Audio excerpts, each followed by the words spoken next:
Assalamualaikum warahmatullahi wabarakatuh. Perkenalkan, nama saya Selviana Dita dari program studi kimia kelas D Fakultas MIPA. Pada video kali ini, materi yang akan saya bahas adalah mengenai geopolitika di Indonesia atau wawasan Nusantara yang meliputi 4 subbab, yaitu yang pertama, pengertian geopolitika dan teori geopolitika, yang kedua, geopolitika di Indonesia, yang ketiga, dasar pemikiran geopolitika di Indonesia, dan yang terakhir, unsur-unsur geopolitika di Indonesia. Negara Indonesia memiliki unsur-unsur kekuatan sekaligus kelemahan. Kekuatannya terletak pada posisi dan keadaan geografis yang strategis dan kaya sumber daya alam. Sementara kelemahannya terletak pada wujud kepulauan dan keanekaragaman masyarakat yang harus disatukan dalam satu bangsa dan satu tanah air. Sebagaimana telah diperjuangkan oleh para pendiri negara ini, dalam hal ini bangsa Indonesia perlu memiliki prinsip-prinsip dasar sebagai pedoman agar tidak terombang-ambing dalam memperjuangkan kepentingan nasional untuk mencapai cita-cita dan tujuan nasionalnya.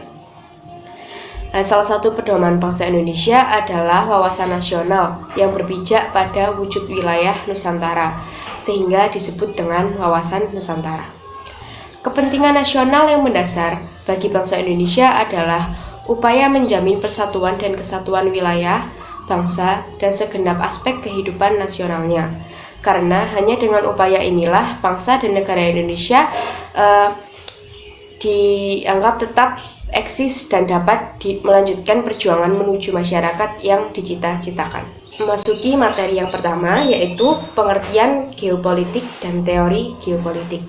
Geopolitik dapat diartikan sebagai sistem politik atau peraturan-peraturan dalam wujud kebijakan dan strategi nasional yang didorong oleh aspirasi nasional geografik atau pertimbangan geografi dan wilayah teritorial. Suatu negara yang jika dilaksanakan akan berdampak langsung atau tidak langsung pada sistem politik suatu negara. Sebaliknya, politik negara tersebut secara langsung maupun tidak langsung juga akan berdampak pada geografi negara yang bersangkutan. Jika dilihat dari asal katanya yang berasal dari kata ge atau geo, berarti bumi, dan politik yang berarti pengaturan hidup bersama. Dengan sederhana dapat dikatakan bahwa geopolitik adalah pengaturan dan pengelolaan politik yang berkenaan dan berlangsung di atas letak tanah wilayah geografis di bumi itu sendiri. Istilah geopolitik semula diartikan oleh Frederick Ratzel sebagai ilmu bumi politik atau politik geografi. Namun kemudian istilah ini dikembangkan dan diperluas oleh ilmuwan politik asal Swedia, yaitu Rudolf Gillen 1864-1922 dan Karl Haushofer 1869-1964 dari Jerman, menjadi geopolitik dan disingkat geopolitika. Perbedaan istilah ini terletak pada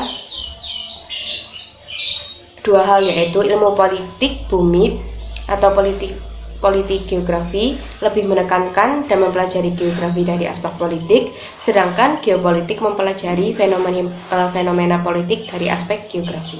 Geopolitik merupakan dasar pertimbangan dalam menentukan kebijakan nasional untuk mewujudkan tujuan tertentu. Prinsip-prinsip geopolitik selanjutnya juga digunakan untuk membangun sebuah wawasan nasional. Pengertian geopolitik sudah dipraktikkan sejak abad 19, namun pengertiannya baru tumbuh pada awal abad 20 sebagai ilmu penyelenggaraan negara terkait dengan kebijakan masalah-masalah geografi wilayah yang menjadi tempat tinggal suatu bangsa. Materi yang kedua yaitu geopolitik di Indonesia.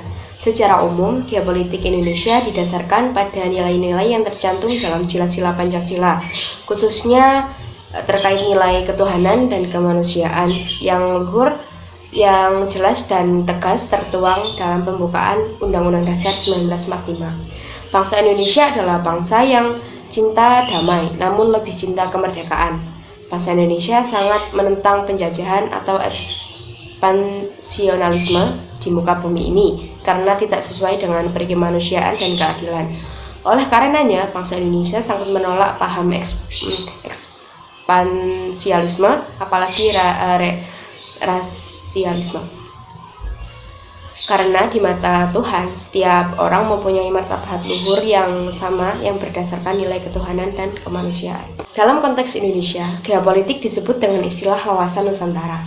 Berdasarkan ketetapan Majelis Permusyawaratan Rakyat tahun 1993 dan 1998 tentang GBHN, wawasan Nusantara adalah wawasan nasional, merupakan wawasan yang bersumber pada Pancasila dan berdasarkan Undang-Undang 1945. Adalah cara pandang dan sikap bangsa Indonesia mengenai diri dan lingkungannya, dengan mengutamakan persatuan dan kesatuan bangsa serta kesatuan wilayah dalam menyelenggarakan kehidupan bermasyarakat, berbangsa, bernegara untuk mencapai tujuan nasional.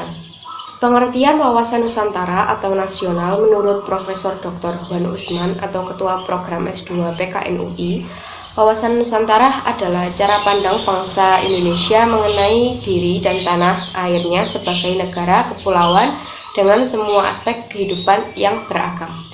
Sedangkan menurut kelompok kerja wawasan Nusantara yang diusulkan menjadi ketetapan Majelis Permusyawaratan Rakyat dan dibuat di Lemhanas tahun 1999 adalah sebagai cara pandang dan sikap bangsa Indonesia mengenai diri dan lingkungannya yang serba beragam dan bernilai strategis dengan mengutamakan persatuan dan kesatuan bangsa serta kesatuan wilayah dalam menyelenggarakan kehidupan bermasyarakat, berbangsa, dan bernegara, mencapai tujuan nasionalis.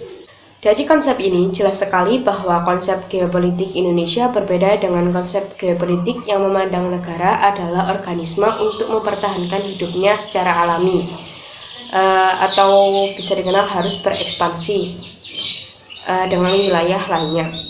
Karena bangsa Indonesia, ekspansi wilayah atau penjajahan secara umum bertolak belakang dengan nilai-nilai kemanusiaan dan ketuhanan. Oleh karena itu, singkat kata, pandangan geopolitik bagi bangsa Indonesia adalah wawasan Nusantara, yakni sebuah cara pandang dan sikap bangsa Indonesia mengenai dirinya yang bineka dan lingkungan geografinya yang berwujud negara kepulauan berdasarkan Pancasila dan Undang-Undang Dasar 1945. Wawasan Nusantara ini dijiwai dengan mengutamakan persatuan dan kesatuan wilayah dan tetap menghargai serta menghormati kebinekaan dalam setiap aspek kehidupan nasional untuk mencapai tujuan nasional.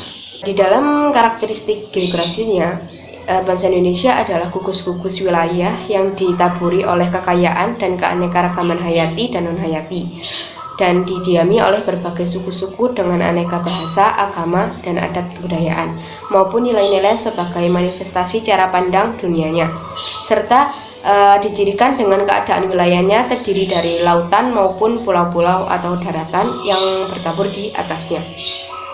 Oleh karena itu, terkait dengan konsep wawasan Nusantara dalam pengertian geopolitiknya, bangsa Indonesia menganut paham negara kepulauan atau archipelago, atau dalam bahasa yang lebih disukai Bapak Soekarno adalah negeri lautan yang ditaburi oleh pulau-pulau. Sesuai dengan titik tekannya, bangsa Indonesia adalah sebuah wilayah geografi yang terbentuk lautan yang di atasnya terdapat pulau-pulau. Paham archipelago ini juga menegaskan perbedaan esensial bahwa laut menurut paham Indonesia adalah faktor penghubung yang merupakan satu kesatuan utuh sebagai tanah air Indonesia dan bukan faktor pemisah, yaitu seperti dalam konsepsi Barat. Materi yang ketiga yaitu dasar pemikiran geopolitik di Indonesia. Wawasan Nusantara dibentuk dan dijiwai oleh pemahaman kekuasaan bangsa Indonesia yang berlandaskan falsafah Pancasila dan oleh pandangan geopolitik Indonesia yang berlandaskan pemikiran kewilayahan dan kehidupan bangsa Indonesia. Oleh karena itu, dasar pemikiran yang melatar belakangi pengembangan wawasan Nusantara dapat dilihat dari yang pertama yaitu falsafah Pancasila. Nilai-nilai Pancasila mendasari pengembangan wawasan Nusantara, antara lain gotong royong, suatu nilai khas dari bangsa Indonesia.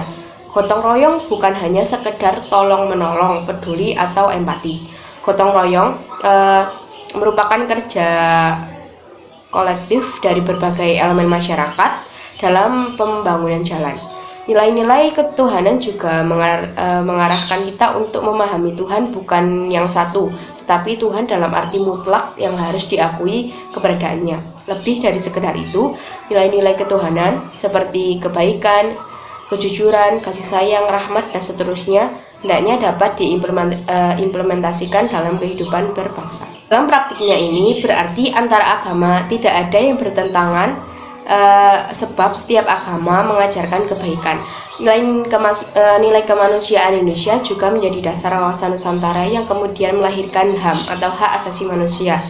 Dalam filsafat Pancasila juga mengedepankan kepentingan masyarakat yang lebih luas, harus lebih diutamakan tanpa mematikan kepentingan golongan. Pengambilan keputusan yang menyangkut kepentingan bersama diusahakan melalui musyawarah mufakat. Kemakmuran yang hendak dicapai oleh masing-masing warganya tidak merugikan orang lain. Sikap tersebut mewarnai wawasan Nusantara yang dianut dan dikembangkan bangsa Indonesia. Semua nilai filsafat hidup dari Pancasila tersebut menjadi dasar pijakan dalam melihat diri dan lingkungan. Yang kedua yaitu aspek kewilayahan Nusantara. Kondisi objektif geografi Indonesia yang terdiri atas ribuan pulau memiliki karakteristik yang berbeda dengan negara lain. Pengaruh geografi merupakan suatu fenomena yang mutlak diperhitungkan karena mengandung beraneka ragam kekayaan alam, baik di dalam maupun di permukaan bumi, dan jumlah penduduk yang besar. Dengan demikian, secara kontekstual, kondisi geografi Indonesia mengandung keunggulan sekaligus kelemahan atau kerawanan. Kondisi ini perlu diperhitungkan dan dicermati dalam perumusan geopolitik di Indonesia. Ketiga yaitu aspek sosial budaya. Menurut ahli antropologi, tidak mungkin ada masyarakat kalau tidak ada kebudayaan, dan sebaliknya. Kebudayaan hanya mungkin ada di dalam masyarakat Indonesia, terdiri atas ratusan suku bangsa yang masing-masing memiliki adat istiadat, bahasa, agama, dan kepercayaan. Oleh karena itu, tata kehidupan nasional yang berhubungan dengan interaksi antar golongan masyarakat mengandung potensi konflik yang besar. Terlebih lagi, kesadaran nasional masyarakat masih relatif rendah dan jumlah masyarakat yang terdidik relatif terbatas. Yang keempat yaitu aspek kesejarahan bangsa Indonesia. Perjuangan bangsa Indonesia memerdekakan diri menjadi sebuah negara berdaulat dari belenggu penjajahan tentu dibentuk dan terbentuk faktor-faktor historis yang memicunya. Selain itu, perumasan cita-cita, tujuan, dasar negara, dan falsafah hidup bangsa tumbuh dan berkembang dari latar belakang sejarahnya. Sebagaimana telah kita ketahui, konsep bernegara yang diproklamasikan sejak 18 Agustus 1945 tidak lahir begitu saja, melainkan tumbuh dan berevolusi dari bibit-bibit kerajaan yang tersebar dalam wilayah Nusantara. Kedatuan Sriwijaya dan Kerajaan Majapahit adalah dua contoh manifestasi kesadaran persatuan bangsa dalam wilayah luas Nusantara. Meskipun belum ada konsep rasa kebangsaan seperti dirujuk dalam pengertian negara modern, namun mereka telah mempunyai konsep-konsep bernegara yang solid dan padu. Konsep persatuan dalam keberadaan misalnya muncul dan termanifestasi dalam konsep Kerajaan Majapahit seperti tertulis dalam Negara Kertagama yang dikarang oleh Empu Tantular, yaitu Bhinneka Tunggal Ika Tan Hama Dharma Mangruak, yaitu sebuah konsep bernegara yang berusaha mengatur atau mengelola perbedaan-perbedaan yang berlangsung dalam masyarakat plural dalam sebuah persatuan. Konsep Nusantara juga adalah konsep yang berasal dari kata Nuswantara yang merupakan wilayah luas taklukan atau kekuasaan Majapahit yang setentang di seluruh penjuru, seperti sekarang dikenal sebagai Nusantara itu sendiri. Dari uraian yang telah dijelaskan, maka wawasan Nusantara atau nasional Indonesia lebih diwarnai oleh pengalaman sejarah yang tidak menginginkan terpecahnya dalam lingkungan bangsa dan negara Indonesia yang akan melemahkan perjuangan dalam mengisi kemerdekaan untuk mewujudkan cita-cita dan tujuan nasional. Materi yang keempat yaitu unsur-unsur geopolitik di Indonesia atau wawasan Nusantara. Yang pertama ada wadah.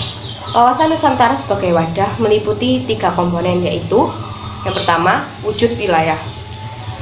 Batas ruang lingkup wilayah Nusantara ditentukan oleh lautan yang di dalamnya terdapat gugusan ribuan pulau yang saling dihubungkan oleh dalamnya perairan, baik laut maupun selat, serta di atasnya merupakan satu kesatuan ruang wilayah. Oleh karena itu, Nusantara dibatasi oleh lautan dan daratan serta dihubungkan oleh perairan dalamnya. Sedangkan secara vertikal, ia merupakan suatu bentuk kerucut terbuka ke atas dengan titik puncak kerucut di pusat bumi. Letak geografis negara berada di posisi dunia antara dua samudra dan dua benua. Letak geografis ini berpengaruh besar terhadap aspek-aspek kehidupan nasional di Indonesia. Perwujudan wilayah Nusantara ini menyatu dalam kesatuan politik, ekonomi, sosial budaya, dan pertahanan keamanan. Unsur wadah yang kedua yaitu tata inti organisasi. Bagi Indonesia, tata inti organisasi negara didasarkan pada Undang-Undang Dasar 1945 yang menyangkut bentuk dan kedaulatan negara, kekuasaan pemerintahan, sistem pemerintahan, dan sistem perwakilan. Negara Indonesia adalah negara kesatuan yang berbentuk republik. Kedaulatan berada di tangan rakyat yang dilaksanakan menurut undang-undang. Sistem pemerintahannya, negara menganut sistem presidensial, yaitu presiden memegang kekuasaan pemerintahan berdasarkan Undang-Undang Dasar 1945. Indonesia adalah negara hukum atau Restat, bukan negara kekuasaan atau Majestat. Dewan Perwakilan Rakyat atau DPR mempunyai kedudukan kuat yang tidak dapat dibubarkan oleh presiden. Dan anggota MPR merangkap sebagai anggota DPR. Unsur wadah yang ketiga yaitu tata kelengkapan organisasi. Tata kelengkapan organisasi adalah kesadaran politik dan kesadaran bernegara yang harus dimiliki oleh seluruh rakyat yang mencakup partai politik, golongan, dan organisasi masyarakat, kalangan pers, serta seluruh aparatur negara. Unsur yang kedua yaitu isi wawasan Nusantara.